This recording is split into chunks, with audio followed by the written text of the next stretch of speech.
প্রিয় মাছ চাষি ভাই বন্ধুগণ, আসসালামু আলাইকুম। আশা করি আপনারা সকলে অনেক ভালো আছেন। প্রত্যেক দিনে না আজকে আমি হাজির হয়েছি আপনাদের মাঝে কীভাবে বাণিজ্যিকভাবে লাল রুই মাছ চাষ করে আপনারা লাভবান হতে পারবেন এই বিষয় নিয়ে। লাল রুই মাছ আমাদের দেশের খুবই পরিচিত একটি মাছ, কেননা এই মাছটি দেখতে যেমন সুন্দর, এই মাছটি খেতেও ঠিক তেমনি সুস্বাদু ও পুষ্টিকর।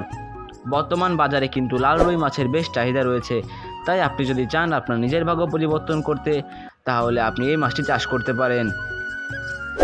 এই মাছটি চাষ করার জন্য আপনাদের বেশ কিছু ধাপ অবলম্বন করতে হবে। এই ধাপগুলোর মধ্যে প্রথমেই রয়েছে পুকুর প্রস্তুতি। পুকুর প্রস্তুতির জন্য আপনাদের প্রথমে একটি এমন পুকুর বেছে নিতে হবে যেই পুকুরে কাদা কম থাকে এবং এই পুকুরে যেন বেশি গাছপালা না থাকে, এদিকে খেয়াল রাখতে হবে। এরপর যে ধাপটি আসে সেটি হলো পোনা প্রস্তুত। স্ক্রিনে আমাদের নাম্বার দেওয়া রয়েছে ও ডেসক্রিপশনে আমাদের ঠিকানা দেওয়া রয়েছে। আপনারা যদি চান তাহলে আমাদের এখানে সরাসরি এসে দেখে শুনে মাছের পোনা নিতে পারবেন, অথবা আপনারা আমাদের সঙ্গে যোগাযোগ করে আমাদের নিজস্ব পরিবহন দ্বারা হোম ডেলিভারি নিতে পারেন। এরপর যে ধাপটি আসে সেটি হলো খাবার। খাবার সাধারণত 2 বেলা প্রদান করলে হবে। 2 বেলা খাবার প্রদান করলে আপনাদের মাছগুলো 3 মাসে বাজারজাতকরণ করতে পারবেন। তো আজ এই পর্যন্তই, দেখা হবে অন্য কোনো ভিডিওতে। সেই পর্যন্ত সকলে সুস্থ থাকুন, ভালো থাকুন, ধন্যবাদ।